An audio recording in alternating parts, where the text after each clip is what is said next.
Transalpina este un drum național și cea mai înaltă șosea din România, având punctul cel mai înalt în pasul Urdele, 2145 de metri.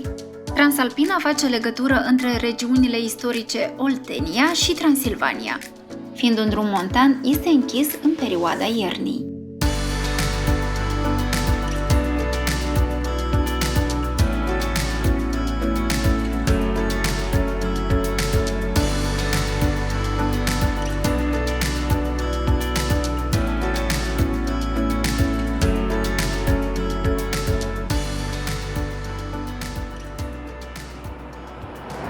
Am ajuns și la lacul Oașa.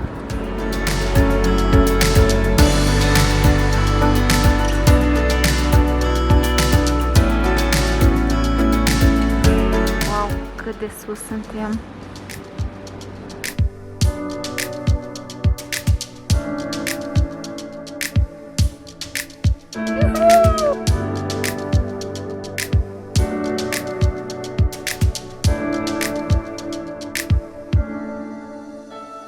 Deși este mai înaltă, mult mai veche și poate mai spectaculoasă decât Transfăgărășanul, Transalpina este mai puțin cunoscută deoarece, cu toate că este catalogată drept drum național, nu a fost până în anul 2009 niciodată asfaltată.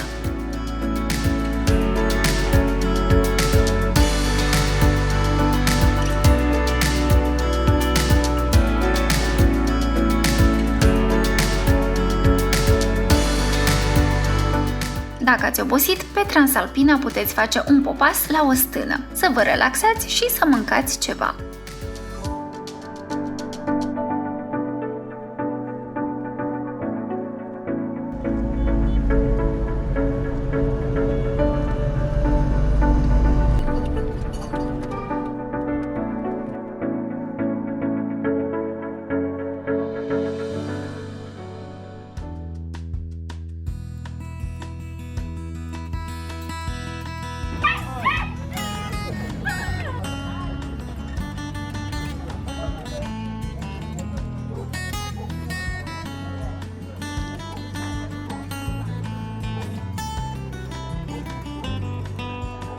Suntem la Stâna Ștefanu. Stâna este una foarte drăguță, are un decor frumos, are și un muzeu cu lucruri făcute manual. Și este un lucru care puteți să veniți în weekend dacă treceți prin Transalpina, să faceți aici un pas, să vă relaxați.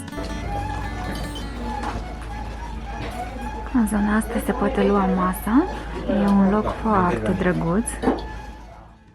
Terasa de la Stână este decorată cu mai multe costume tradiționale vechi de mai bine de 100 de ani. De asemenea de covoare, oale, prosoape tradiționale și obiecte ciobănești.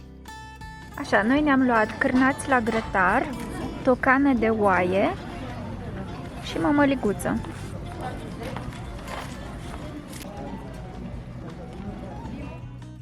Cam atât am putut mânca. Porția este generoasă, dar gustul este specific, așa, pentru iubitorii de tocăniță de oaie. E un gust așa mai specific. Ideal? Da. Wow! Doamne ferește! Lupul la Stâna Ștefanu.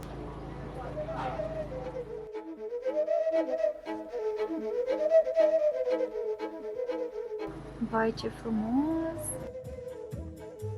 Stâna Ștefanu are și un muzeu amenajat de către familia de ciobani. Muzeul conține obiecte de mobilier și costume tradiționale. Turiștii pot vizita gratuit muzeul.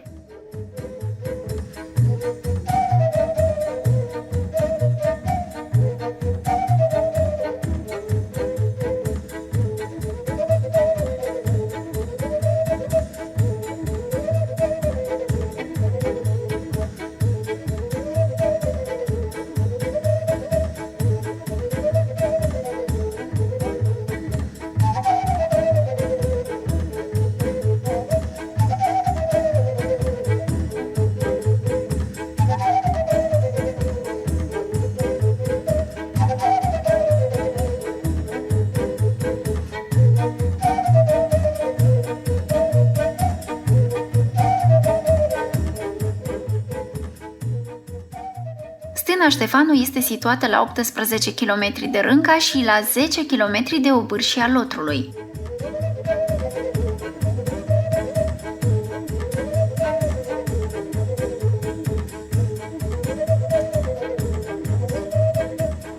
Joace tipice ciobănești pe care le puteți încerca. Mai mult le încearcă bărbații, desigur. Este gratuit, puteți să le probați și să faceți și câteva fotografii. În asta sigur nu ți-e frig iarna.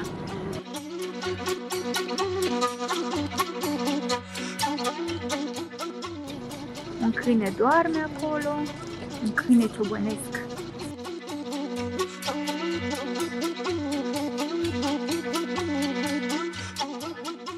O zonă foarte frumoasă din Transalpina. Iată, acolo se vede Stâna Ștefanu. Un peisaj pitoresc, frumos. Foarte frumos. Și după un popas de nota 10 la Stâna Ștefanu, ne pornim mai departe spre Pasul Urdele, cel mai înalt punct din Transalpina.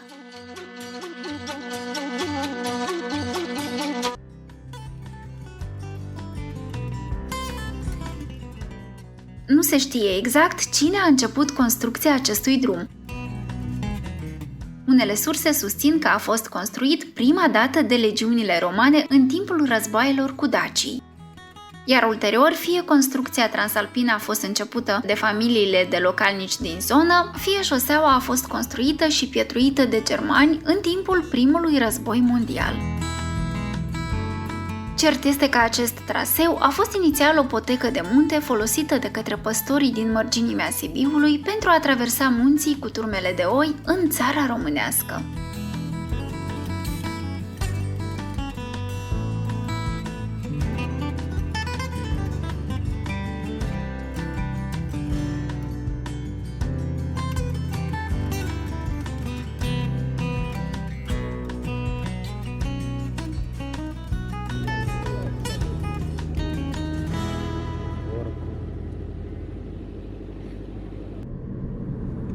E frumoasă Transalpina, are farmecul ei.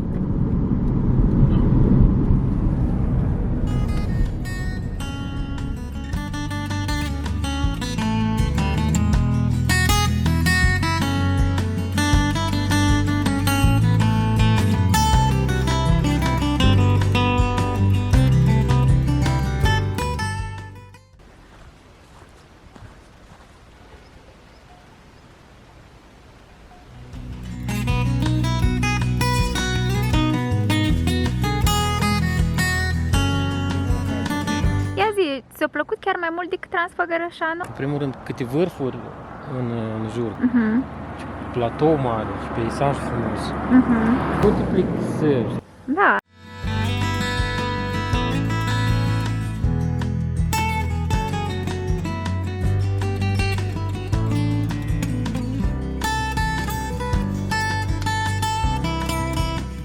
Transalpina are 141 de kilometri.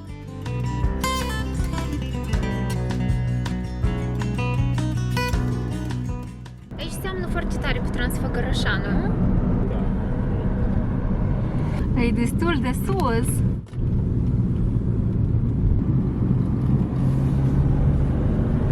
Vai, suntem la înălțime.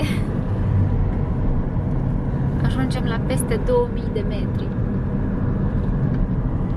Altitudine, foarte înalt.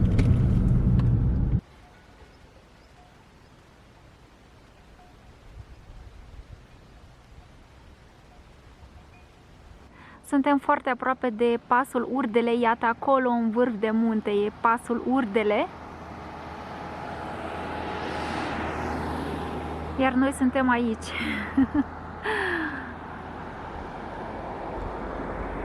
Suntem la o înălțime destul de mare, puțin peste 2000 de metri. E cel mai înalt punct din Transalpina. Se aude o dronă pe aici. Wow! Minunat! Foarte frumos. Mai venim. Neapărat. Trebuie să vă spunem că suntem pentru prima dată pe Transalpina, dar suntem foarte încântați. E mai friguț aici, dar în același timp e un peisaj absolut minunat. E înfricoșător pe de-o parte și interesant să te afli la o astfel de înălțime, peste 2000 de metri. Wow!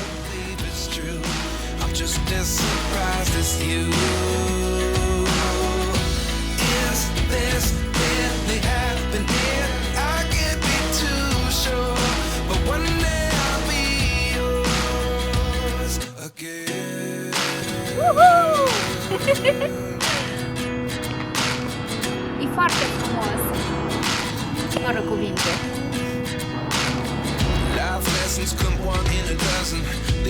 Așa cum am mai zis, suntem pentru prima dată aici pe Transalpina și ne-am oprit în câteva locuri până am ajuns aici.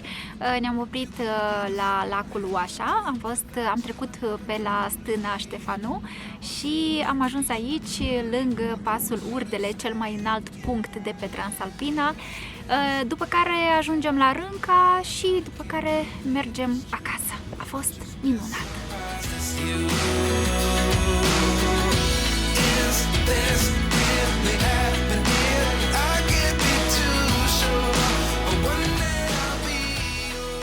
Transalpina a fost reconstruită după primul război mondial în anii 1934-1939 și dată în folosință în anul 1939.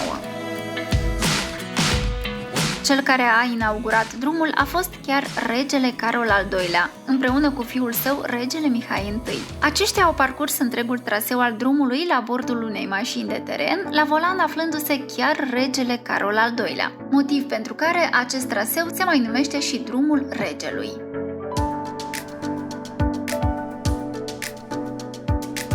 Se mai spune că dictatorul Nicolae Ceaușescu avea o pasiune pentru Transalpina, pentru că drumul era situat la o altitudine ceva mai mare decât Transfăgărășanul, altitudinea maximă a Transfăgărășanului fiind de 2042 de metri.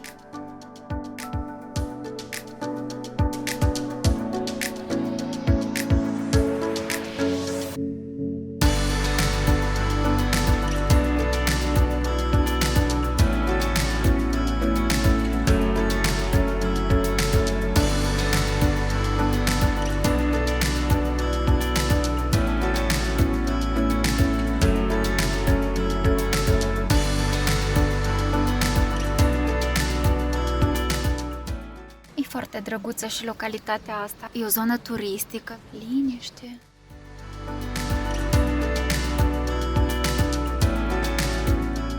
Înapoi spre casă, tot pe Transalpina, am prins un apus spectaculos.